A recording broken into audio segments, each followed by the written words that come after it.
Should we just do this Joe Rogan, Elon Musk thing? Because Elon Musk apparently is heading some like IA conference in Britain. The government has put him in charge, and he's the dumbest. He is like one of, honestly. I was not prepared for Joe Rogan. Dollar for dollar, Elon Musk. The ratio of his how much money and how stupid he is pretty impressive. Yeah. But here is this is Joe Rogan. Don't be thrown off by the wig. It's Halloween, I guess, on Joe Rogan's podcast. I don't know who he is. And all right, play this. This is pretty. It's just Rogan and Elon Musk moving further down and essentially revealing their right-wing orientations. Didn't do it. And your life is infinitely easier? Well, it's certainly a recipe for trouble, I suppose, or contention.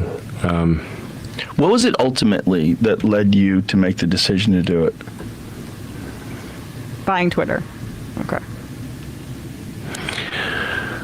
I mean, this is going to sound somewhat melodramatic, but I was worried about that it was having a corrosive effect on civilization. That it was just having a bad impact. Catch and kill. And pause it for 1 second, and let me just be clear on this. I think this is him retconning a little bit, because it may be the case that he, was joking about buying Twitter and was trying to scare them. But remember, he tried to get out of it. Oh, yes. And this is a guy who, the day after or 2 days after, he has to admit that he has caused the Twitter to lose $25 billion in value. And remember, part of this is all like, all of like these valuations are all sort of like fictionalized anyways. Right. But that's more than 50% of the purchase price for him. Oh, it's more than 50% of the purchase price for him. But I would argue that like this stuff's on a trajectory.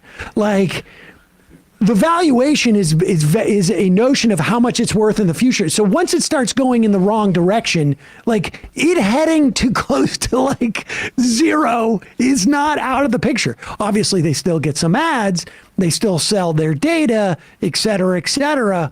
But like once it starts going in the wrong direction, there's nothing to stop it. Even if he was to turn around and maybe get some ads, like when people think there's not going to be more value in the future, that undercuts its present value in that tech world. And also, I think he's sort of like, I think this is his second reason why he bought it. The first reason was to show that he was a genius. He could make money off it.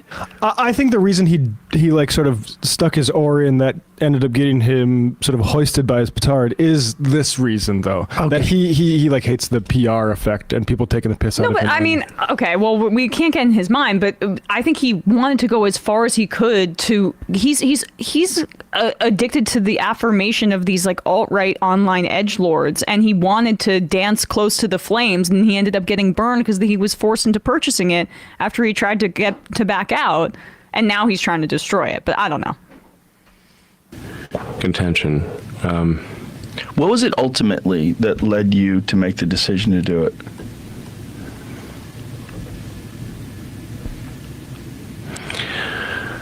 I mean, this is going to sound somewhat melodramatic, but I was worried about that it was having a corrosive effect on civilization. That it was just having a bad impact. I think part of it is that it's where it was located, which is downtown San Francisco. And while I think San Francisco is a beautiful city, and we should really fight hard to kind of right the ship of San Francisco, if you've walked around downtown San Francisco, right near the ex-FKA Twitter headquarters, it's a zombie apocalypse. I mean, it's rough. Have you been in that area? Not lately. No. Yeah. Super cares about him. It's crazy. I've heard it's crazy. I've heard you really can't believe it until you actually go there. You can't believe it until you go there. So now you have to say, well, what philosophy led to that outcome? All right, pause it for 1 second. All right, just two things I want to note.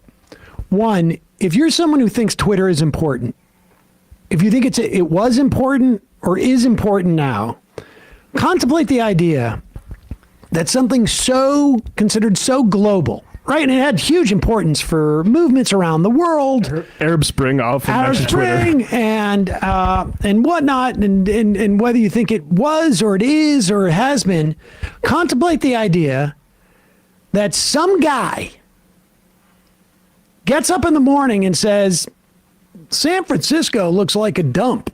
Mm-hmm. I think I'm going to buy that thing and change it because I think it's bad for civilization. One guy, one individual, one of the 6 billion alive today, one of the billions that have ever been alive, gets to make that decision.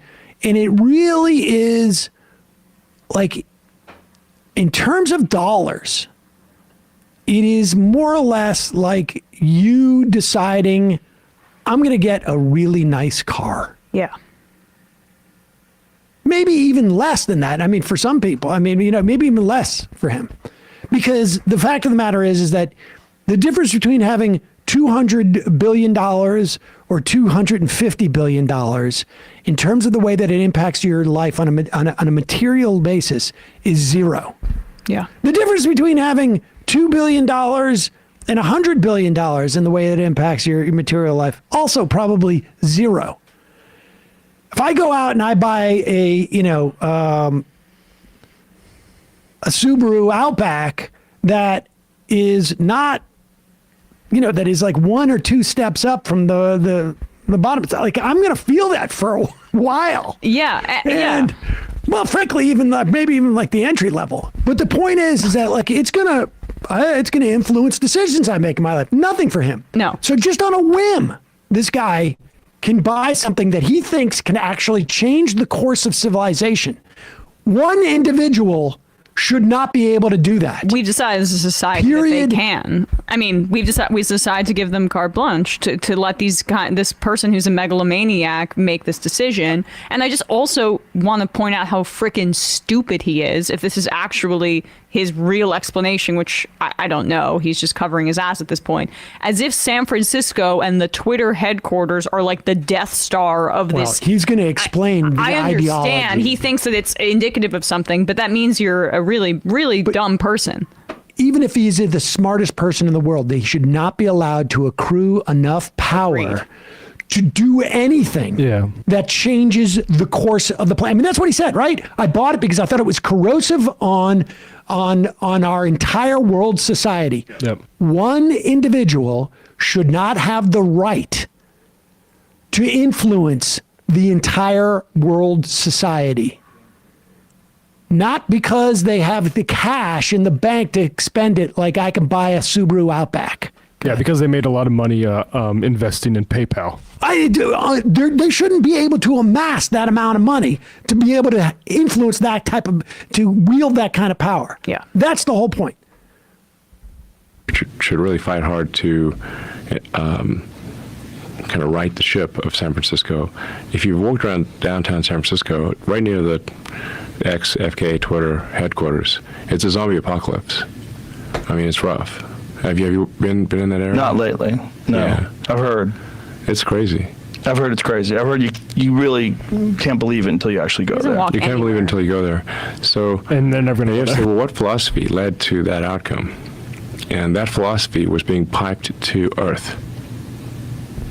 So, a philosophy that would be ordinarily Capitalism. quite niche and geographically constrained, so that sort of the fallout area would be limited, was effectively given an information weapon. And I decided to information wield it technology weapon instead. to propagate Projection. what is essentially a mind virus to the rest of Earth. Right.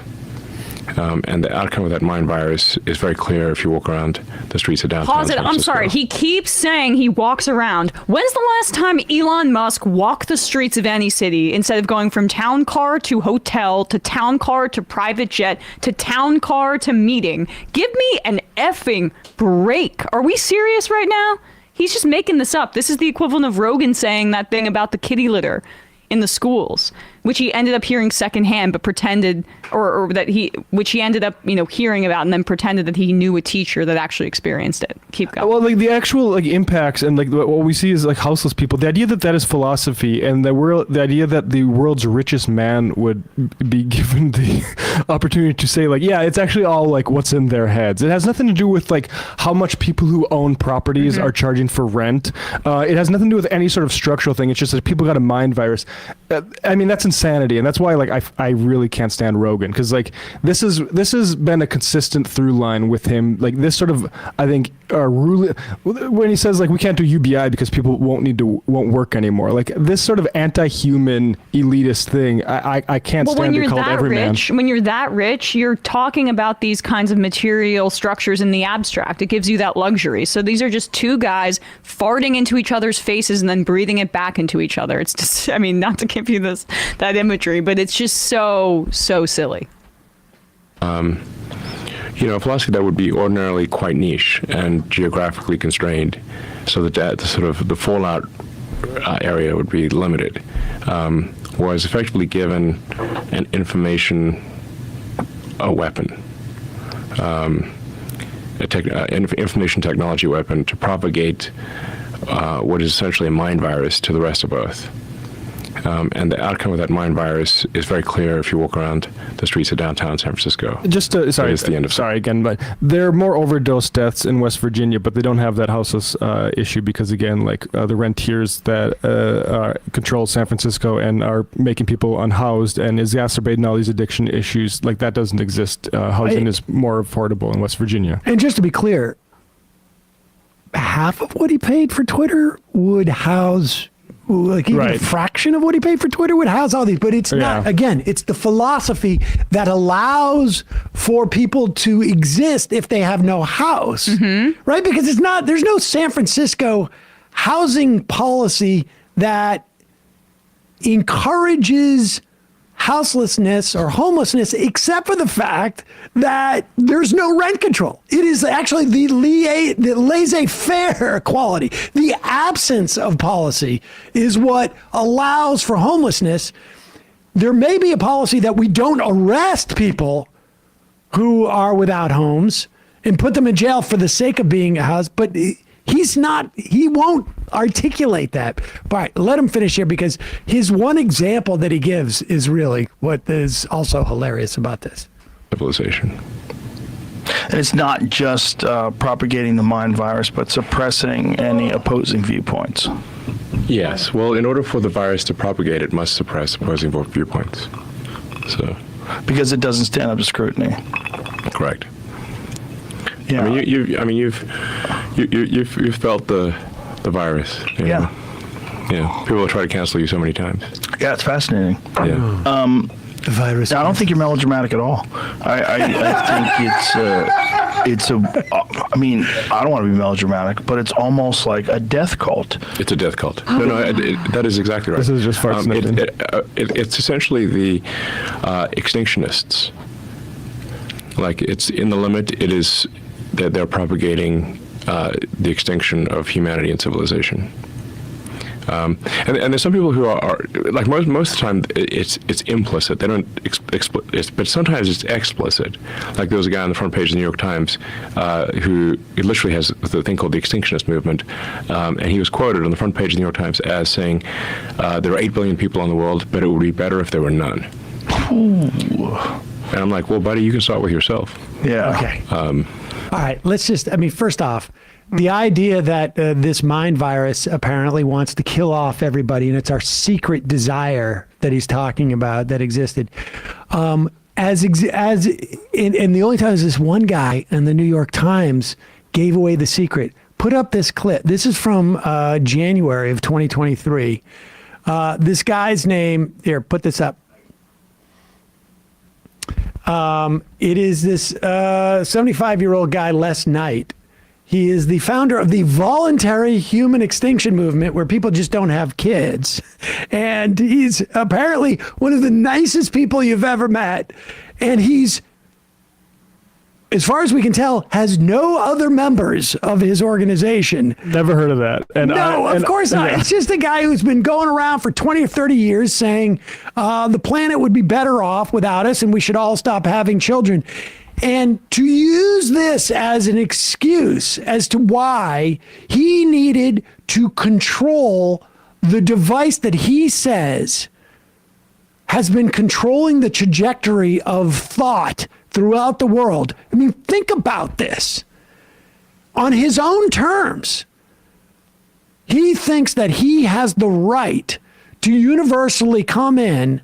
And again, remember, like, he's basically blown out like the moderation. He has surpassed even his whole justification would be the market has determined that I deserve this power. Well, the market's also said that you suck for Twitter. Right. And so even by your own sort of standards, what you're doing is antithetical to your own sort of like fundamental beliefs in the way that human existence should be organized. And the thing he said about you'd have to suppress it because it can't stand on its own, that's purely projection for his views. And I would like, I don't think they probably got to this in the however many hours they did there, but when Elon talks about civilization, I think Joe should ask him about South Africa and the fall of apartheid. I think that he should ask him why he thinks that the wokeness virus is connected to... Was the mind virus there in South Africa? To the birth rate situation, which is, again, a refrain that we hear from this freak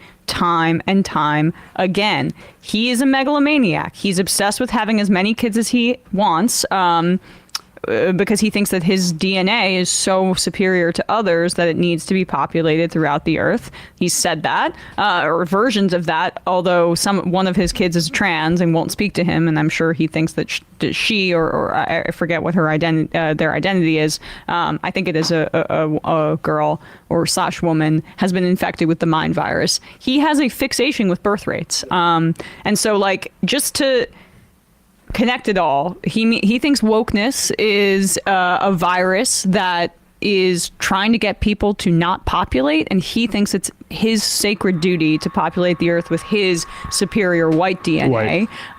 So, like, we're just to give people a sense of how few steps away we are from general kind of eugenics ideology from one of the richest people on the planet who's bought a major communications platform. And should not be allowed to do so. To bring it back to Sam's structural point, it doesn't really even matter what his like insane crackpot views are in the overall analysis of this. But it's just to show that basically anybody can fall ass backwards into getting this kind of wealth, and they should not be able to have the capacity to do so. Even if it was, he earned every penny because he was a genius. One individual should not have that kind of power in society. Period. End of story. To quote someone I know Elon knows in Kanye West, no one man should have all that power.